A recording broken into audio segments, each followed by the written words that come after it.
Hey friends, it's Jasmine, and I hope that you all are doing well. If you're new here, welcome. I am a practicing witch and I talk about it here on the internet. So if you're interested in things like witchcraft, you might want to check out some of my other videos here on the channel if that's kind of your thing. And if you are a returning subscriber, it's so good to see you back. Thank you for coming back. I appreciate all of the love and all of the support. Yeah, I just want to say you can find all of my social media links down below in the description bar. If you're looking to get a hold of me and actually message with me, I would recommend checking out my Instagram. That's gonna be the place where I'm gonna be probably the most responsive. And this video is kind of inspired by some requests that I've had recently. Gotten this on a couple of my videos and also in my inbox. And it's interesting because I feel like the majority of the craft community, if we're gonna call it that, for the most part, we're a lot of solitary, feral, lone wolf sort of witches. And there's no problem with that, just for the record. But it's interesting because so many people, at least in my comment sections, in my inbox, are very interested in hearing me talk about Covenry. And maybe that's because Covenry is not a super popular topic, or maybe it's because it is really popular. I'm not really sure.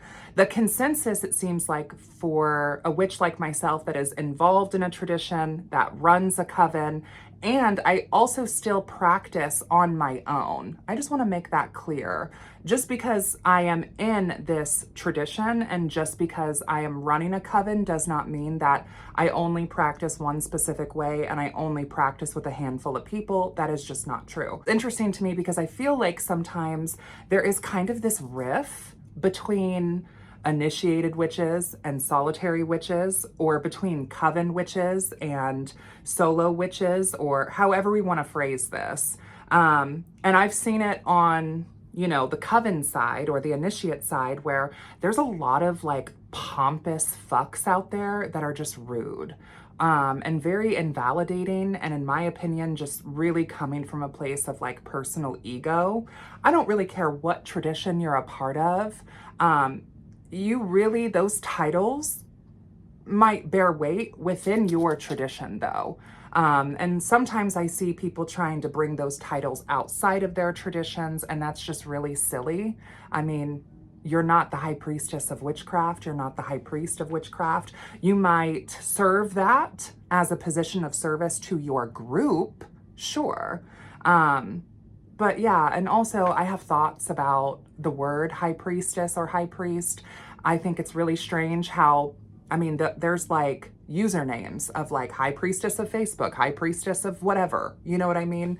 And that's just always kind of a red flag to me. But this video is not about coven red flags. I'm happy to do a video on that if you would like me to. I think I have done something similar in the past before. Anyway, sorry that was kind of like a weird rabbit hole ramble. If you're new here to my channel, we do that frequently. I'm not gonna apologize. You had sent me messages or comments asking about me to talk about the structure of initiatory covenry. And I think one of the reasons why I've hesitated on making this video, because I do not want to put myself out there as the end all be all of what is and what isn't covenry or initiatory magical orders. So I think it's very important that I just make it clear that in this video, I am going to be speaking purely from my own personal experiences. I have been running a coven here locally now for 8 years, going on 9 years. And I have been in a tradition, which I kind of see this as that's our denomination. I have been formally training within a tradition going on about 3 years. So everything that I am going to be talking about is going to be coming from my own coven's experiences, our experience collectively, my personal experience, and my experience as a witch of a particular tradition, which if you have been following me for a while, you know that my denomination, if you will, would be American traditional folkloric witchcraft. I don't really like using the church analogy, but for sake of just not having a better analogy, I kind of see it as there's multiple Methodist churches that are all Methodist, but the way that each Methodist church is ran is going to look a little different. Now, if you were to take people from those various Methodist churches and sort of ask them questions about their beliefs and their values, chances are there's going to be a lot of overlap because they're all from the same tradition. And I think witchcraft, it can be very similar. Also, American traditional folkloric witchcraft, I think is important just to point out that a lot of the initiatory aspects of our covens are going to look very similar to Wicca because that's a huge influence within the tradition. So they're not the same, but they are kind of like related. If anything, I would say we're kind of like the weird cousins, right?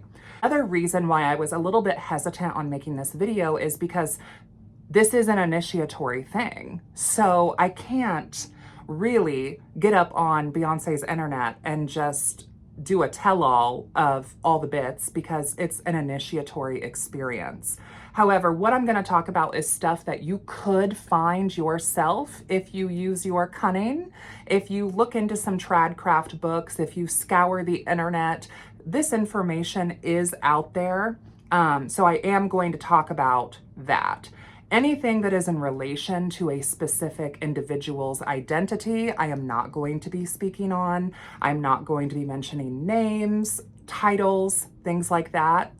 One, that's just not my place. And two, there are oaths that we take at our initiations, and by doing that would directly break those oaths or break the fourth power, which is something that we oath and swear not to do. So I'm not going to get up here in this video, like I said, on Beyonce's internet and do all that. Okay, also in this video, if you see like a light coming from down here, that would be my laptop. I do have some notes here and some bullet points I want to make sure that I cover. So if you see me looking down, I'm going to be reading from some of my notes. Also, I share most of my notes all the time on my Patreon. There's a link to that below as well if you would like to follow along. One last and final disclaimer. In this particular video, I am going to be speaking towards the structure that our coven follows, that a lot of initiatory witchcraft covens follow. This is not, again, some sort of gospel truth that can be applied across the board because every coven does have autonomy, and even covens within the same tradition, there's going to be a lot of nuance. So take everything you hear in this video with a heavy grain of salt. And please do not put me on any sort of pedestal as being an authority figure because I am very much not, nor do I want to be. But I am happy to share with you my personal understanding, knowledge, and experience. Let's get into it. In traditional witchcraft, covens follow a degree system. This system is one of the main contributing reasons why covens, in my opinion, have not only been able to survive the test and the trials of time, but to also grow with grace through any trials the coven may go through. The path to Covenry is only partially illuminated, as some of the path is kept shrouded for the dedicant to uncover for themselves. The path to first degree looks as follows. When you are first starting out, getting involved with any sort of initiatory coven or magical order, there's typically a number of different sort of titles that people might be referred to. For the sake of this, we're going to call these people at this stage, we're going to call them seekers. So seekers are just any invited guest that were to attend a ritual. Oftentimes every coven, again, will have their own way of what this looks like and how this is done. So you would want to make sure that you talk with the people that are facilitating that ritual to get a better understanding of what their roads look like in terms of pursuing covenry. But I'm going to be speaking from my own experience, as I feel like I have said painfully so many times in this video already. But the way that it works for us is we typically keep our rituals closed. Now, closed in the sense that it is invitation only. We do facilitate 4 open Sabbats a year where we invite non-initiated members and we have guests that come. But you would need an invite from one of us. And we have done this over the 8 years or so that we have been circling together. And in my opinion, it's been a way for us to keep a level of A, secrecy, but also B, like safety. I will also say that especially during the plague, I saw a lot of other covens, in 2020, 2021, just social groups in general be really, really affected by that. But also just, it's a way to keep people that are not of our yoke out of our sacred space. Now, that does not mean that anyone is not welcome to be in the overall community or to take on the mantle of witch or to be whatever. But as a coven, especially when we are holding space and facilitating it, be it on our personal property, in our homes, or just even in our magical space, period, wherever that might be, we do get to decide who we let in. I don't think that that's really, I guess in a way it's gatekeeping, but I don't think that that's a negative thing. You have locks on your doors for a reason. Anyone who is just simply a guest is like a seeker, right? They're coming, they're seeking, they're experiencing, regardless of if they ever plan to initiate or not. We have friends of ours that come to our open stuff and they enjoy it. And they've told us they are not interested. And that's cool. And also when we invite people, it's not with the intention that, oh, we're going to invite this person and they're going to initiate. No, we just invite people that we feel comfortable with and that we share similarity with. And if our threads end up overlapping, then blessed be. Now, if a guest then speaks to one of us and expresses that they are interested, that's what takes it kind of to the next phase of this path to first degree. And that would be a dedicant, also sometimes called a neophyte. I think that neophyte is such a better term than baby witch. And also when it comes to covenry, just because you are not in a coven does not automatically make you a baby witch. Of course. There's practitioners out there who have been practicing solitary for 10, 20, 40 years. And also, I just think that the label of baby witch is super gross and infantilizing. But when it comes to the path to first degree, what separates you from a guest or seeker to a dedicant or a neophyte is simply expressing that you are interested. That's all there is there. So they have found it that is in their own will to explore the possibility of covenry and have a genuine interest in potentially initiating into the coven. Now, this means that it needs to be of the neophyte's own free will, so there should be no influence from other members trying to sway them left or right. The general rule of thumb is that they need to kind of come to that decision on their own. Of course, part of the requirement of being a dedicant or neophyte would be that you would also be invited by at least one initiated member, which you already have an invite if you're even at the ritual to begin with. And then if you're speaking with one of the initiated witches, chances are they're going to be willing to represent you because there's already somewhat of a kinship or a friendship between you two. So that's pretty simple. The next one would be to attend 2 to 3 Sabbats or SCC functions. Again, I'm speaking from my own coven here, so the Solar Court Coven. SCC functions are anything where all coven members are present in order for that to count. So Sabbats would be your best opportunity. Again, we host 4 of those a year. 3 of those are during the light half of the year. 1 is during the dark half of the year. And the 3 that are during the light half of the year would be the spring equinox, May Day, and the summer solstice, which we typically refer to as courting season, because we're all courting together. We're getting to know each other. And you would be required to attend 2 to 3 Sabbats within 1 calendar year. So if you come to just one, you need to wait until you've attended 2 to 3 within the same calendar year. There's a certain time of year where we have initiations, and there's a certain time of year where we have courting, and I've already mentioned one of them. So it is also kind of time gated to time of year, if you will. We don't just do initiations at any random point in the year. We initiate new witches at an appointed time for a specific cause and reason. And if the stars just don't align one year, like if you're not able to attend the Sabbats that are open, attending those 2 to 3, it doesn't mean that it's a no. It means that maybe next courting season, the stars will align better. Also, you would want to gain the favor of at least 2 initiated members, which you're already going to have the invite and the favor from one who's invited you and who is going to be able to represent you in this whole process of potentially initiating and what that might look like. We'll get into that.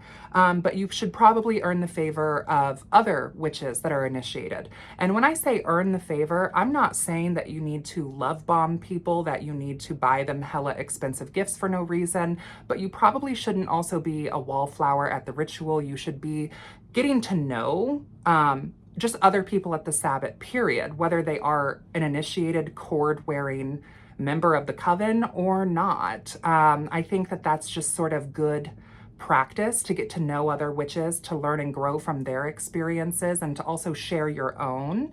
And at this stage, it would be wise to be getting to know other members of the Coven to see if these are like your people, if you vibe with them. If there are any big red flags or big icks about even just one initiated member, then that's probably not going to be a good Coven fit. That's probably your own intuition letting you know, hey, this isn't it. You've attended 2 to 3 Sabbats. You can choose to take a gray cord, which I think I should probably make a whole video about what that is. I know that I've talked about it briefly on my channel before. Witch cords are a very important and sort of practical witch's tool in our tradition. The gray cord represents someone who is kind of taking a formal dedication and moving a little bit more into a formal affiliation with the Coven. However, they are not initiated, but they're also more than just a guest. So they're kind of like a Coven cousin or an affiliate of the Coven. Gray representing that liminal space between initiated and non-initiated within our Coven.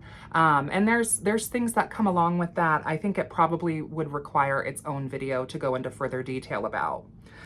So once you are a gray cord, right? This kind of takes us into our next phase where you can then be a petitioner or an aspirant. People who have met the requirements to move forward, they've taken their gray cord, they've won the favor of at least 2 witches of the Coven, they've attended the Sabbats that they're supposed to, they can then formally petition the Coven, which petitioning happens at the summer solstice for us. So at the end of courting season is when you could theoretically petition for that calendar year. Once that Sabbat is came and spent, then you would wait until the next calendar year, and you would need to do all the things that I just mentioned, right? Attending multiple Sabbats, getting an invite from a member, earning the favor, taking a gray cord. Unless you've already taken a gray cord, then you just keep your gray cord, and you can keep your gray cord in good standing by still keeping your affiliation. So each petitioning could look completely different, just as each initiation might look different from year to year. Any major concerns regarding the neophyte's character or intention would be addressed honestly and openly with the entire Coven and other petitioners present. The Coven needs to fully evaluate each neophyte's magical background along with perceived strengths or weaknesses. And there would also be a talent presented at the petitioning, along with a traditional discourse of eligibility. So I know that that sounds like a whole lot. It might even sound a little bit like pledging into a sorority or a fraternity or whatever, and it is in some ways. However, also keep in mind, should go both ways. So when we are having our petitioning, and the petitioners are standing and the coven is standing and people are showcasing their talents, and then we're kind of going through and asking questions. You can also ask questions as well. It's supposed to be a back and forth sort of open style interview. And I personally believe that when a question is asked, it's typically not commented on. So whatever the person says in regards to their question, which an example of that might be, what is witchcraft to you? I am not going to sit here at your petitioning and go, oh, I agree, or, well, I don't agree with that. I'm not going to say that at the petitioning. I'm just going to say thank you, and we're going to keep moving on, right? And other members of the coven are going to ask their questions. You'll have an opportunity to ask the coven or individual people questions. It goes both ways. And then the petitioners would be sent home, and then the coven would have a conversation regarding that petitioning. There would be a divination done regarding what to do moving forward. Some of that there is going to be fourth power that I'm not going to be able to elaborate, but if the petitioning is accepted, then there would be an acceptance letter sent out to that person. And if the petitioning is declined, there would also be a letter sent out declining the petitioning as well. So, and this would take us to that petitioner then being a potential initiate. So then initiation of the first degree would be available to them. The cards would kind of be laid out to them of what generally that's going to look like. Of course, not all aspects of the initiation are going to be revealed because that's part of the experience of being in a mystery initiatory coven. But then that initiate, that potential initiate, could decide whether or not they want to move forward. And if they do, then the initiation ritual is set, and we move forward. And assuming that everything goes well in that initiation ritual, which, keep in mind, the goal of the coven is to get you through, right? A dedication is where you yourself dedicate to X, Y, or Z, right? An initiation is like where we're being brought through. So it's every witch's goal in the coven to help make sure that that happens. So the initiation might seem intense and scary even at times, or daunting, but the collective goal is to overcome this initiation. And again, assuming that everything goes well there, then that member would be initiated into the first degree. The first degree marks the base membership of the degree system. So this is marking someone as like an official member of the coven. And also, first degree witches have access to coven mysteries and have expectations that are set to match their degree. And first degree witches would have pull and sway over the direction of the coven and are able to partake in closed events. Basically, first degree is you're an official member. Then after that, we would have second degree. So to pause right there, as a first degree, you could stay first degree. You can choose not to pursue second degree. You can choose not to pursue third degree. There's nothing wrong with just staying first degree. Second degree is someone who has shown that they have advanced beyond the basics of first degree, and they are often tasked with assisting the HP in leading rituals, teaching classes, etc. They may even act as mentors to newer initiates, so second degree is kind of helping and guiding first degrees.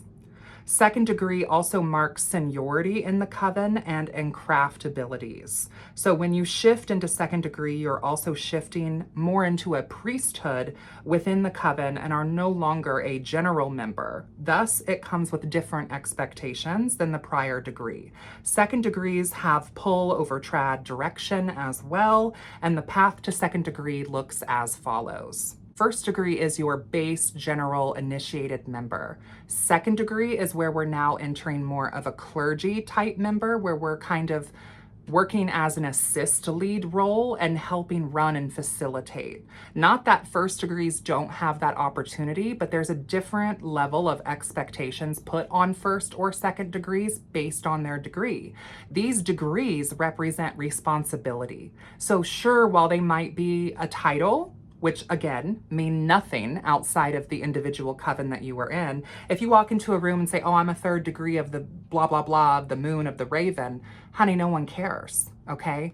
That means nothing. But within covens, degrees do mean something because it directly corresponds to your level of responsibility for the group. So again, the path from first to second degree kind of looks as follows. You would want to put a year and a day's worth of great work into the coven, minimum. So this means that you are not going to like fast track in any way your degrees. You probably have already spent a year and a day to even get to first degree. You might have even spent a year and a day or more prior to your first degree initiation. You're probably going to spend at minimum a year and a day as a first degree before moving forward to second degree, if not longer. Sometimes this takes people longer, and that's perfectly okay too. One of the things that is sort of a requirement and moving forward is the ability to serve as an oracle for themselves and others. So this would look like being able to perform multiple modalities of like divination and scrying and spirit communication. That's a really big part of traditional witchcraft, and it's a huge part of the initiatory mystery tradition craft sort of experience. So in that first year of your first degree, honing your divination skills along with completing like a set practicum that is designed to take you a year and a day is going to help you fulfill that. In our coven, we also want our second degrees to be fluent in like our trad history, our coven's history, and also within the necromantic arts. I've made a video about necromancy here on my channel. I'm not really going to go into that too much, but that is part of our requirements, along with workable knowledge of spellcraft and ceremonial ritual. So having more of an idea of how a ceremonial ritual within an American traditional folkloric coven is built and laid out, and the things that are, you know, pretty customary within our rituals, and knowing our different rituals like an exilium, like a cord cutting, like a bride veiling, like a Sabbath, Esbat, or Sabbath ritual. Those are all things that you would learn during your first year and a day. And most likely also as an initiated member, probably witness or partake in. Workable knowledge of spellcraft. I mean, there are a list of spells in our practicum, right? And to give you some examples, I would say very basic things like protection magic, money magic, glamours, tree wards.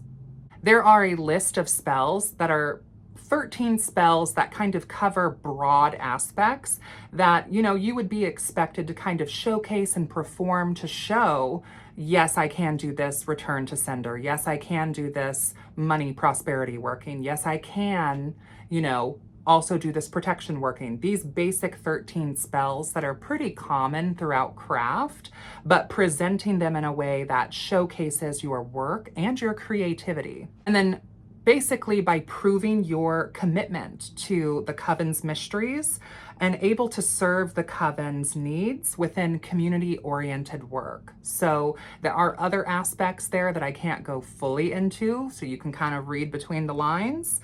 And then also in moving from first to second degree, you would get permission from the high priestess or high priest or HP, and also acceptance from the previous second degrees. So in order to kind of move up, there needs to be a level of consent at every step up. Just like all the members of the coven need to be on board when it comes to initiating someone into the first degree, all of the second degrees and higher need to be in alignment with that witch coming into the second degree.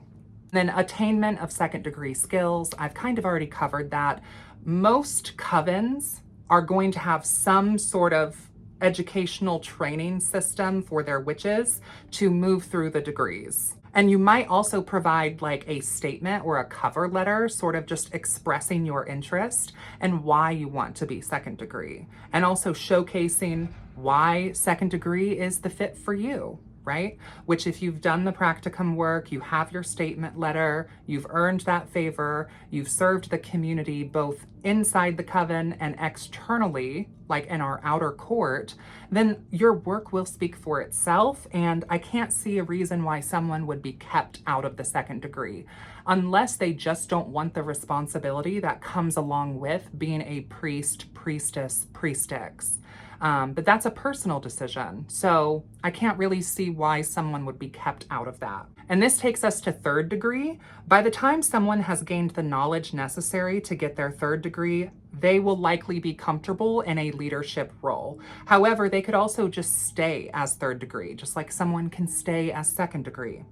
They should be able to fill in for the HP when needed, lead classes completely unsupervised, answer questions, help new initiates and, second and first degrees, work with the outer court and do community building.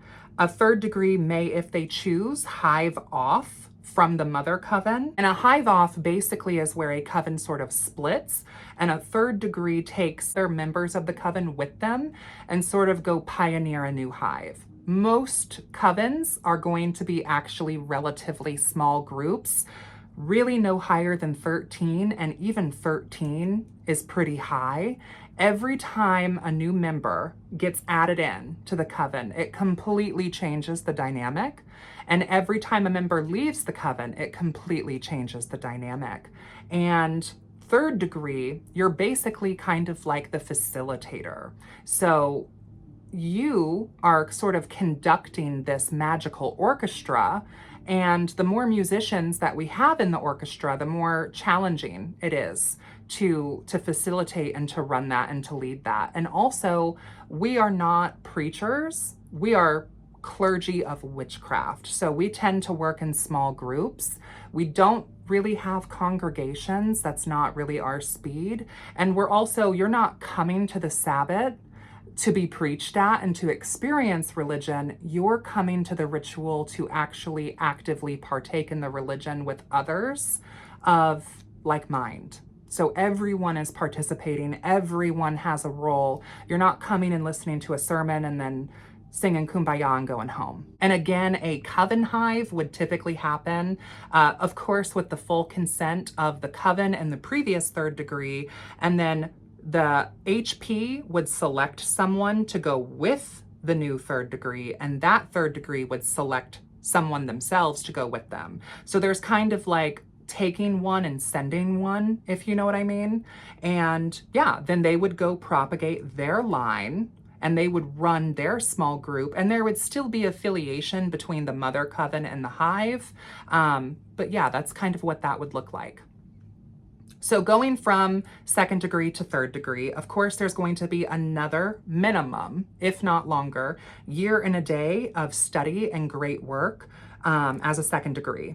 Mastery of trad ceremony and ritual, a comprehensive understanding of coven cosmology and values and working, permission from the HP along with completing a year and a day of appointed study, showcasing knowledge, wisdom, to know, to will, to dare, to keep silent. Some things I can't speak on, but showcasing the work that shows the efforts of third degree. And then also, like, the coven really needs to all be on board, and the mother coven also needs to be able to support this birth. So if there are only, let's say, 4 members of a coven, it's probably not mature enough yet to really have a hive. If 3 members of the coven are appointed as the pioneers to go with the new third degree and propagate their line, then you need to keep in mind that if you were to do that with 5 members, you would need 8 members, right? If you were to do that with 9 members, you would need 12 members. So every coven has their own sort of cap on where they start the hiving at. That's going to look different from coven to coven, and I'm not really going to speak on ours because it's not entirely my place to. In our coven, there really is no degree higher than 3rd degree, although there are titles beyond 3rd degree, such as Witch King or Witch Queen, and these are titles of accomplishment that an HP has had 2 or more successful hives, which is very, very similar to how our cousins also do it. So yeah, I hope that this video has been informative. I hope that this video has been maybe somewhat educational. I hope that the people that have been requesting this sort of content have gotten a little bit of what they were expecting. I know that I can't go into full depth about everything, but please never hesitate to ask. If there are questions that you have or topics that you want me to cover, I'm happy to entertain that. And if I can't talk about it, like in a video, I will state why and that it's 4th power. Also, I know that I've had some questions about like the offices within a structured initiatory coven. So I might also do a video about that. This is just specifically the degree system, which again, the degrees relate to level of responsibility and work within the coven. So while they are titles, sure, with great power also comes great responsibility, right? And these titles are earned, not necessarily just given. So keep that in mind too. Witch who's boasting about their degrees or their titles, in my opinion, is a witch that probably you should just kind of keep your eye on. And to me, that would be a red flag. If you want a red flag video, comment down below, let me know. Again, if there's any suggestions that you might have for me, let me know. I hope that you all are well. I know that as I am filming this, this is early November. And so tensions are crazy. This country, the United States, is a fucking mess. And I wish I had some wise words to impart about that other than I am there with you. And I don't know what to even say. I'm just kind of left speechless and stunned for right now. And I know that I'll bounce out of that and get back into the fight. But for right now, I'm just kind of gooped and gagged and even babadooked, if you will. So I love you, I love you, I love you. I hope that you take care of yourself. Drink some water. If you have not had any water today, please stop this video and go get yourself some water, okay? Until next time, blessed be, and I will see you in hell. Bye. Okay, so this is Editing Jazz, and I just wanted to pop on here really quick because I'm finishing up editing this video, and there's a point that I forgot to make, so I just want to make it clear here in the edit. First of all, hi, good to see you again. If you are interested in traditional witchcraft, more specifically American folkloric traditional witchcraft, you do not need necessarily to be a member of the Solar Court Coven. You really don't even necessarily need an in-person coven at all. You can absolutely pursue your education and training online via the Red Thread Academy. And I mention this not because I'm sponsored or because I get paid in any way from the Red Thread Academy. I'm just speaking from my own experience again. It's been very rewarding for me. I'm in my 3rd and final year of the program now, and I also just want to really let you know that I understand how it can feel to want to pursue Covenry and just not finding anything in your local area that you feel called to. I understand that there's also accessibility issues when it comes to initiatory craft. And I feel like the Red Thread Academy has done such a wonderful job to kind of open this realm up of traditional American folkloric craft to people who may not have covens local to them. And you can train in the academy, which is like training in the tradition. And after that, where you choose to take that is really between you and the spirits, okay?